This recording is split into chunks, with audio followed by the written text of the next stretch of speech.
Hello and welcome to Loops and Lore with Meg. For today's video, I'm going to be doing something a little bit different, so hopefully you enjoy. I got to thinking I have a lot of yarn, crochet, craft projects that are in the works right now. And I thought it might be fun to kind of tell you what those projects are and then pair them with a book that kind of matches the vibe or something about the book. And then that way, maybe in the future, I can do a vlog where I read the book pertaining to it and maybe hopefully finish the project of it. So that is the idea. Hopefully this goes well. I have no idea exactly how I'm going to put this together. So the first project I want to talk about is my temperature blanket, which is for 2024. So clearly I'm behind in the fact that it's not done and it's 2025. And I am very behind, months behind, like half a year behind. So I wanted to go through it and kind of show you where I'm at, what it's looking like, what the plan is, and then pair it with some books. So this is where it's at. This is January. As you can see, my squares are huge. I decided to do it like a square pattern and do it this way. So January, February, and I think this one is March. March and April look almost exactly the same. So I could be wrong on which one is which, but I do think this is April. This one is May here. That's all the completed squares. I have this much of June done. So as you can see, I'm halfway through the month. One thing that I have learned through this process is I really like the granny square idea because I like the way it visually looks more than a striped blanket. I think it adds a lot of visual interest. What I didn't account for was how easy this part would be and how long the rest of the months take, because it's like this month is like six clusters. The end of the months are, I don't even know how many. It's way too much. So if I ever do this again, I do think I will do granny squares, but maybe do like a high-low of each day and then just have tiny granny squares for each month. Because the other thing I'm doing with this is I'm not going to weave in the ends. I've kind of tied them and cut them short because I'm going to back this with a fabric anyways. So the idea of having that many ends to weave in isn't a big deal because I am going to add a backing. But it would mean a lot of sewing between the squares. So that would be a different thing to tackle at some point. But I'm really loving how these look. So I'm not mad at the project. It's just, it takes so much time. And I am like Doug from Up, where I will see a new project and be like squirrel and move on and kind of forget about this for a little bit. But it is a super easy project to kind of like work on because I don't have to think about my stitches anymore on it. I can just go and not think about it. So that is a good thing about it. Bad part about it is I do have to make sure that I'm switching colors correctly, which does take a little bit of concentration. But I do have like my full year mapped out. I have all the colors. I have all the data for that. So it's a project that's going to be very easy to continue on. It's just, it takes so much time. And therefore I actually picked two books because one, this is going to take a lot of time. So I figured I need more than one book. I probably need about 20 books, honestly, to finish with this. Maybe I'll start doing like, I could do like a vlog a month where I read a book each month and finish a square. That might be something that I do. So I'm going to show you the two books I have picked right now and we'll see where that goes. So the first one I picked is Timekeepers by Simon Garfield. This is a nonfiction about how the world became obsessed with time. And I thought this was very fitting, considering how much time I am pouring into this project in particular for the temperature blanket. And it also, I wanted to pick some nonfiction for my temperature blanket because of the fact, like, it's built off of, like, the data and, like, tracking the data of the temperature that it was outside for each day. So I feel like nonfiction really speaks to that. And I think this one is, like, the perfect fit for this, being that it is focused on time and how we are obsessed with it. The next one that I picked is In Light Years, There's No Hurry, and this is a cosmic perspectives on everyday life by Marjolijn van Heemstra. I hope I said that semi-correctly. But I thought, again, this was super fitting because I clearly am not in a hurry to finish this anytime soon. And it'll probably take me a light year to get it done. So, again, just, you know, kind of funny picks for this one. But these are two books that I've had for a while that I would like to read at some point. So maybe I will do a vlog of this sometime soon and finish a month of the Granny Square. I'll probably wait until I finish the one that I'm working on and go ahead and having 6 done, and then I'll have 6 months of vlogging worth to do with this. So that is the idea. Hopefully that seems enjoyable, but we'll see if that actually gets executed the way that I'm thinking in my head. So the next project is, I had an idea to do a video where I crochet a project that I get, either if it's a free pattern or an Etsy pattern that I think is interesting, and I crochet it and then review basically the pattern and the process of making it. So the first one that I'm doing for that is a boho, like, book Nook thing, like swing, like something you hang on your wall and you put a book inside. And I'm going to put it on my wall right here next to my chair that I read in. So as you can see, I have very little of that completed. I started it one day and then haven't finished it. So eventually I do want to go through and finish this and do that video idea because I think it would be really fun. For this one, I did go through and pick a book, and the book I ended up picking is The Archived by Schwab.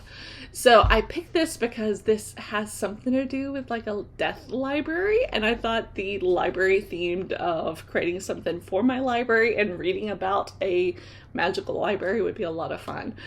So this is, the dead are stored like books. Their memories are kept in mystical libraries, and when a teenage girl takes on the role of protecting these histories, she uncovers dark secrets hidden within the walls.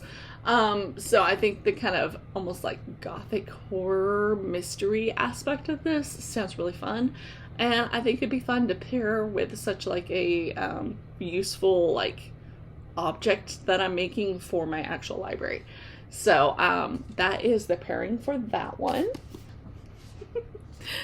Next is I am working on making a sweater for myself because I haven't made any clothes for myself yet. I've made a couple of sweaters for my daughters and different things like that. So I was like, I really want to make a sweater. So I've used a bunch of the random green yarn that I have, and I'm making 2 granny squares, front, back, and then I'm going to add all the extra stuff to it. So this is my progress on it so far. I'm really liking it, so I'm hoping that I like the way it fits when I eventually get to that point. I have the front is almost done. Like, I have maybe 2-3 rows left to do on the front. And then I gotta repeat this all for the back, which again, like my temperature blanket, the first few rows go super fast and then it gets longer as you go on, just because the square is getting so big. But again, I don't have to think about what I'm doing when I'm crocheting these, so that makes it really nice. So there was one obvious book to pick for this that I own, And naturally, I decided to do Tress and the Emerald Sea by Brandon Sanderson. This gives me all the green vibes of the cover and everything. And I have recently loved getting into Brandon Sanderson, so I do want to continue reading on. I will continue reading on Mistborn, but I do think throwing in some of the standalone worlds would be really nice to kind of weave in and out of the different like bigger series with his other standalone books. So this is follows a young woman who sets off on a journey across the dangerous magical sea to rescue the man she loves. It's full of wit, humor, and stunning landscapes, which is what really is going to draw me in. I think it's going to be a really cool, whimsical lyrical world, and I'm really excited about this one. So that is going to be paired with my sweater. Let me get this heft out of the way. Just a pile of yarn behind me, you know? I got another bag of yarn. So me and my friend Emily are both like Taylor Swift a lot. We're Swifties, and we decided I really love her cardigans that she releases for all of her different albums, but I don't want to pay the price for them, and it's also kind of really hard to end up getting. So Emily is a knitter, so she is knitting her own version of the Lover cardigan, which is gorgeous so far. It's so pretty. I think, well, actually she might be doing a folklore inspired cardigan, because I think she's doing stars instead of hearts. So anyways, I am also doing a folklore cardigan, but I don't know how to knit. So I wanted to do something kind of different and do a like granny square patchwork cardigan. So I am making a whole bunch of different patterns of granny squares. Like this one is one of my favorites, but it's super complicated. And then like the moon and stars. I also have just like solid colors. I think there might be some extra ones, like some stars. So as you can see, I have made quite a few of these, but I need to make probably double the amount that I have, and then I got to start sewing them together. So I am really loving the way this is looking, and I think it's a really subtle nod to folklore without being like super folklore coated, but I am using all like gray, this like light silver and a black to make it. So I have been working on this for probably 6 months. And like I said, I'm probably halfway done, because it's one that I just kind of got distracted on. I finished all the squares I was super excited to make, and now it's just a whole bunch of like this style and then like solid squares, and that's not as fun to be honest. So I have fallen off making it, but I do want to continue this. And I thought, as far as book goes, I wanted to pair one of my like folklore mythology retelling type of books, and to pair with my folklore cardigan, I'm wanting to read Clytemnestra. I hope I'm so bad at pronouncing any sort of words, by Costanza Casati. So folklore has such a moody and like lyrical storytelling to it, and Clytemnestra is a Greek myth retelling about power and love and revenge, and I think that perfectly fits to go along with a Taylor Swift inspired project.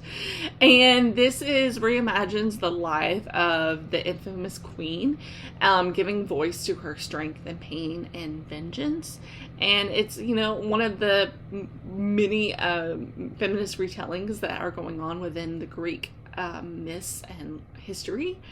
I adore Madeline Miller's work, so I'm definitely excited to try more in that same vein. And I have so many of these that I just haven't got to yet. So I do need to go through and do some of those. So depending on how long this cardigan takes, maybe I can read a couple of different of these to kind of mix in with it. But this is my first pick to go along with my folklore cardigan. And finally, the final project that I kind of have working on that I have not finished is I'm trying to learn how to knit. So this is how much I've been able to knit so far. I am going to turn this into a scarf, so maybe next winter I can use it. But I'm using the respun yarn by Lion Brand because I was told when you're learning to knit, having a bigger chunky yarn to go through and be able to see where you're going with it is useful, and I have found that to be the case. I maybe wouldn't pick up a yarn that is so fuzzy though, because I have found that sometimes my needle wants to go in between the two, but otherwise I'm really enjoying this, and I really wanted to learn how to knit, particularly for clothes, so this has been fun to kind of figure out how to do. I am so slow at it though. I have not figured out the coordination between my hands to really speed up yet, but I am happy with how my knitting looks so far. So that being said, so I wanted to pair that with a book that is all about slowing down and figuring things out at your own pace. And from what I understand, that is what A Psalm for the Well-Built is all about. Now, bear in mind, this is a novella, and so there's no way I would finish that scarf in the amount of time that I was reading this, just because I think this is like a 3-hour audiobook if you do it at 1x speed. And it's only like 145 pages. So, I mean, I could read that in probably an hour and a half if I'm sitting down and reading. And this is about an hour of work. So, you know, probably not gonna be the total thing. I could probably pick up the second book and read both of them, but this is a quiet and hopeful world where robots are long ago left humanity to its own devices, and a trembling monk finds themselves like questioning the purpose and meaning until they meet a robot who has returned to ask, what do humans need? And so it's all about just like learning about humanity and being okay with ourselves, basically, is from what I understand. So I'm definitely looking forward to reading this and its companion book, going through and just loving Becky Chambers' worlds that she has. I don't know if I actually said the title and author, but this is A Psalm for the Well-Built by Becky Chambers. So this is definitely what I decided to pair up with my trying to learn to knit, because I definitely have to be patient with myself with knitting right now. So yeah, I think that is what I'm pairing with it.